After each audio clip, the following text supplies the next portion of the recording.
Vietnam kini tengah menjadi primadona investasi di Asia. Apple dan Nvidia yang digadang-gadang bakal berinvestasi di Indonesia justru memilih menempatkan dolarnya di negeri naga biru. Padahal beberapa dekade lalu, Vietnam sempat menjadi negara termiskin di dunia dan ekonominya digadang-gadang bakal kolaps.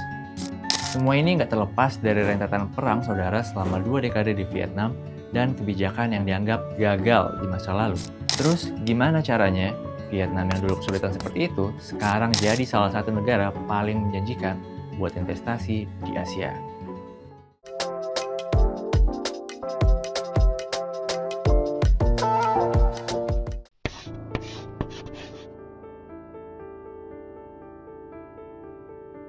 Bentar, Rul. Tadi lu bilang Vietnam sempat jadi salah satu negara paling miskin di dunia. Itu beneran? Beneran Gus, Vietnam sempat jadi salah satu negara paling miskin di dunia pada tahun 1980-an.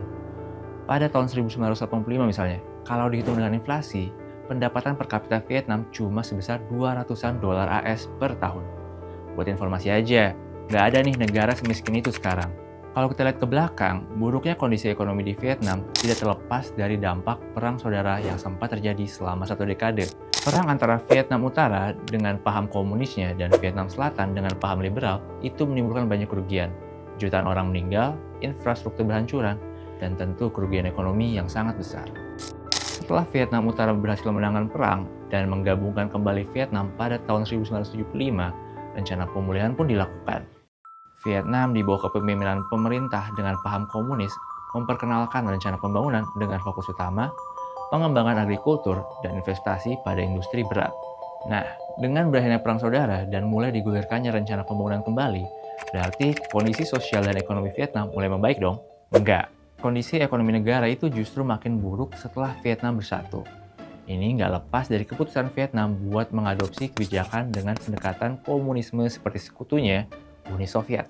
Kebijakan yang tersentralisasi sama pemerintah itu ternyata nggak terlalu cocok dengan Vietnam, khususnya Vietnam Selatan yang sebelumnya udah pakai sistem pasar terbuka. Kebijakan ini ngebuat petani dan pelaku usaha swasta kesulitan. Gimana enggak? Waktu itu banyak hal diatur sama pemerintah, seperti petani yang harus jual berasnya ke pemerintah dengan harga miring. Kondisi ini berlangsung selama beberapa tahun sampai akhirnya bikin produksi beras turun. Imbasnya, Vietnam sempat mengalami inflasi hingga ratusan persen. Jadinya, alih-alih tumbuh, ekonomi Vietnam saat itu justru menyusut. Loh, kalau gitu gimana caranya Vietnam bisa bangkit, Rul?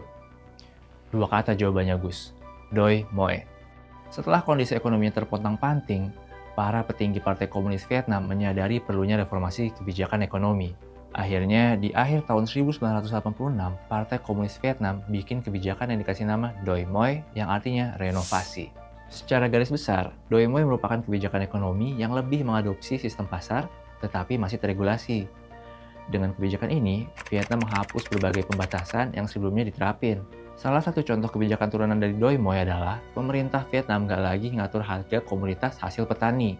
Jadi, petani bisa jual barangnya sesuai harga pasar. Selain itu, larangan ekspor juga dicabut dan berhasil membuat Vietnam menjadi eksportir beras terbesar ketiga dunia. Pemerintah Vietnam juga mulai ngebolehin sektor swasta untuk garap proyek-proyek non-strategis. Nggak cuma itu, Vietnam juga merombak kebijakan perdagangan internasional dan investasinya. Ini dilakukan secara bertahap, mulai dari mencabut larangan ekspor-impor, menghapus monopoli perdagangan badan usaha milik negara, sampai buka pintu buat investasi asing. Gak kaget, setelah itu modal asing mulai deras masuk ke Vietnam. Meskipun Vietnam udah nggak buka ekonominya nih, mereka tetap mempertahankan paham sosialisme. Jadi, Vietnam masih mempertahankan sistem politik satu partai, di mana Partai Komunis Vietnam tetap memegang penuh kontrol pemerintahan. Selain itu, walaupun udah nggak buka berbagai sektor industri buat investor, Vietnam tetap ngejaga sektor-sektor strategis ada di bawah kontrol BUMN-nya. Sejumlah pihak menilai sistem satu partai yang masih dipertahankan jadi salah satu poin yang bikin Vietnam menarik buat tujuan investasi. Soalnya, sistem satu partai bikin politik lebih stabil, nggak banyak gejolak, dan bikin kebijakan yang berubah-ubah kayak di... Ternyata, kombinasi antara sistem pemerintah sosialis dan pasar terbuka berhasil ngebuat Vietnam makin dilirik global. Nih, buktinya. Nilai investasi asing di Vietnam dari tahun 2000 sampai sekarang trennya terus naik.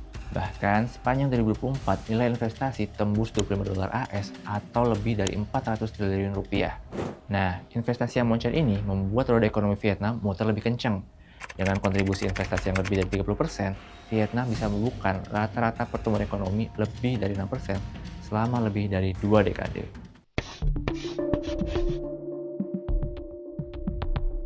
Jadi cuma perkara sistem pemerintahannya aja ya Rul, yang ngebuat Vietnam menarik buat investasi. Ya enggak sih Gus, ada pertimbangan-pertimbangan lain yang ngebuat Vietnam lebih dilirik investor dibanding negara-negara tetangganya. Salah satunya nih, dari upah minimum yang rendah. Vietnam ini emang dikenal sebagai negara yang memiliki aturan upah minimum rendah dibanding negara Asia Tenggara lain. Langkah ini diambil Vietnam dengan alasan untuk menarik minat investor. Akan tetapi, rendahnya upah minimum Vietnam sebenarnya selaras dengan produktivitas yang dihasilkan sama pekerjanya. Data nunjukin kalau produktivitas tenaga kerja Vietnam itu masih lebih rendah dibanding negara-negara tetangganya. Meskipun demikian, Vietnam sudah membangun fondasi yang kuat dalam meningkatkan produktivitas masyarakatnya dengan fokus investasi di bidang edukasi. Modal ini pun sudah mulai membuahkan hasil positif, terlihat dari skor Human Capital Index yang terus membaik, bahkan mengungguli negara-negara ASEAN lain. Kemudian, Vietnam menawarkan biaya investasi yang lebih rendah dibanding negara Asia lain. Ini kelihatan dari data ICOR atau Incremental Capital Output Ratio Vietnam yang lebih rendah, bahkan lebih rendah dibanding negara Asia lain, termasuk Indonesia. Asal tahu aja, semakin rendah ICOR, maka semakin efisien nilai investasi yang dikeluarkan. Selain itu, Vietnam juga dikenal sebagai negara yang sering menawarkan pemanis buat investornya. Kayak misalnya, insentif tax holiday atau diskon pajak buat badan usaha. Tapi tanpa insentif pun, tarif pajak penghasilan badan Vietnam sebenarnya udah lebih rendah dibanding negara lain. Tarif pajak penghasilan badan Vietnam saat ini berada di level 20%, lebih rendah dari Malaysia, Filipina, sampai Indonesia.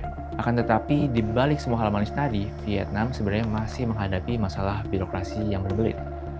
Bahkan, Vietnam menempati peringkat ke-23 daftar negara paling mudah menjalankan bisnis di Asia, dan menempati peringkat ke-70 secara global.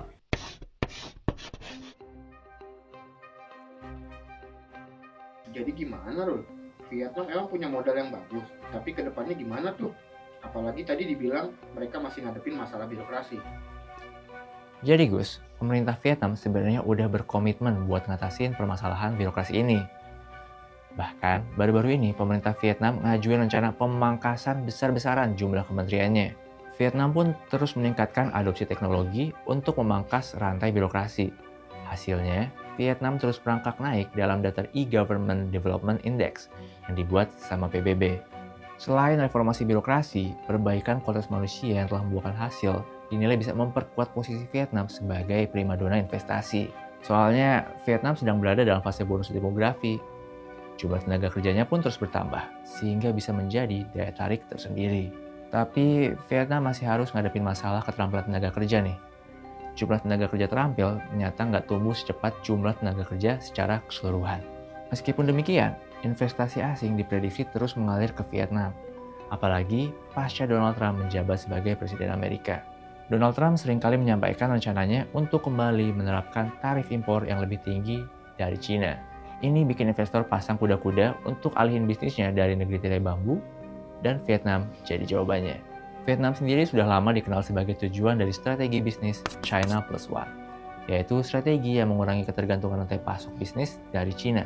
Vietnam lah yang dipilih oleh para investor pada perang dagang Amerika-Cina sebelumnya.